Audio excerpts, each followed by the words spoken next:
ഞാൻ പറഞ്ഞല്ലോ ഒരു 9 ഇട്ട്, ഒരു 9 ഇട്ടിട്ടുണ്ട്. ആ 9ൻ്റെ അപ്പുറം ഇപ്പുറം രണ്ടാൾ നിൽക്കുകയാണ്. ഭാര്യ നിൽക്കണ് പുറത്ത്, ഭർത്താവ് പുറത്ത് നിൽക്കണം. അങ്ങനെ വെച്ചോ.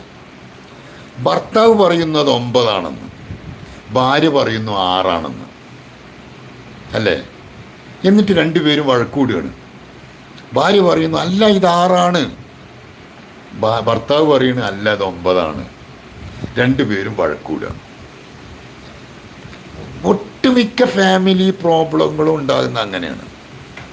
മറിച്ച് ഭാര്യ പറയുന്ന ഭാഗത്തേക്കൊന്ന് വന്നു നോക്കി. ഭാര്യ 6 പറഞ്ഞല്ലോ. ഭാര്യയുടെ അടുത്തേക്കൊന്ന് വന്ന് നോക്കിയേ. ഭാര്യ പറഞ്ഞ ശരിയല്ലേ? ഈ ഭാര്യ ഭർത്താവിൻ്റെ അടുത്തേക്കൊന്ന് പോയി നോക്കിയേ. ഭർത്താവ് പറഞ്ഞ ശരിയല്ലേ? രണ്ടും ശരിയാണ്. പക്ഷേ നമ്മൾ എന്ത് ചെയ്യില്ല, നമ്മളെ ഭാഗത്ത് നിന്ന് ഒരിക്കൽ പോലും നമ്മൾ എവിടേക്കും മാറൂല.